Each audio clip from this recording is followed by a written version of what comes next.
তো আল্লাহ বলেন ইন্নাকা কাদিহুন ইলা রাব্বিকা কাদহান ফামুলাকি। হে মানুষ, তুমি তোমার রবের কাছে পৌঁছা পর্যন্ত কঠোর পরিশ্রম করতে হবে, তারপরে তুমি তোমার রবের সাক্ষাৎ পাবে। তার মানে এই দুনিয়াটা হচ্ছে পরিশ্রমের জায়গা। প্রিয় ভাইরা, এখানে পরিশ্রম না করলে সফলতার দেখা মিলে না। বাঁচতে হলে, সারভাইভ করতে হলে, টিকে থাকতে হলে আপনাকে পরিশ্রম করতে হবে। এই পৃথিবীতে কেউ কাউকে জায়গা করে দেয় না, এখানে জায়গা করে নিতে হয়। ঠিক কিনা বলেন? আপনি যদি পরিশ্রম করেন, পরিশ্রমে যে ঘাম ঝরে শরীর থেকে, পরিশ্রমের ঘামে জন্ম নেয় সফলতার বীজ। আপনি যখন হাড় ভাঙা পরিশ্রম করবেন, এই পরিশ্রমে যে লোনা পানি বেরোবে, যে ঘাম বেরোবে, এই ঘামেই জন্ম নেয় সফলতার বীজ। এবং সফলতার কোনো শর্টকাট হয় না প্রিয় ভাইরা। অনেকে অল্পতে সফল হতে চায়, শর্টকাট খুঁজে, আছে না নাই? না, সফলতার জন্য আপনাকে লং কাটে যেতে হবে। ওখানে কোনো লিফট থাকে না, সিঁড়ি বেয়ে উঠতে হয়।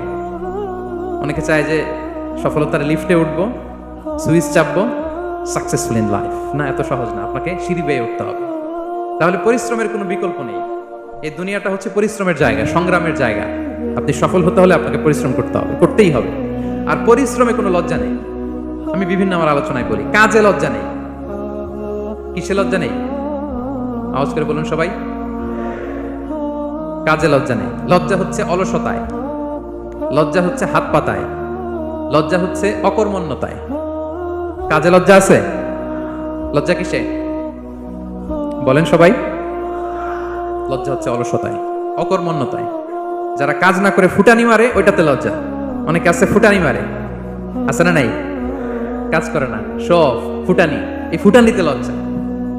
কিন্তু পরিশ্রমে কোনো লজ্জা নেই। এজন্য আল্লাহ তাআলা বললেন, ইয়া আইয়ুহাল ইনসান ইন্নাকা কাদিহুন ইলা রাব্বিকা কাদহান ফামুলাকি। হে মানুষ, তোমার রবের কাছে পৌঁছা পর্যন্ত তোমাকে পরিশ্রম করতে হবে।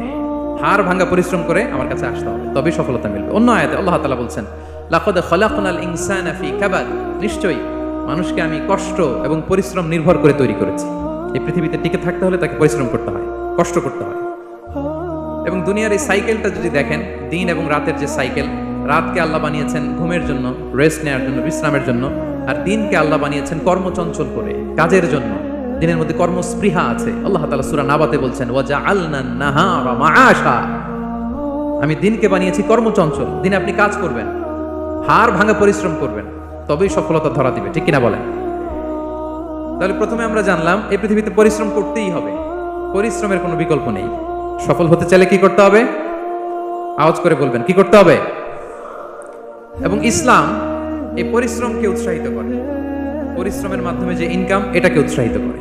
বিষ্ণু ঈসা ইসলাম বলেন, মা আকালা আহাদুন তাআমান কাত্তু খায়রান আইয়াকুলা মিন আমালি ইয়াদাই।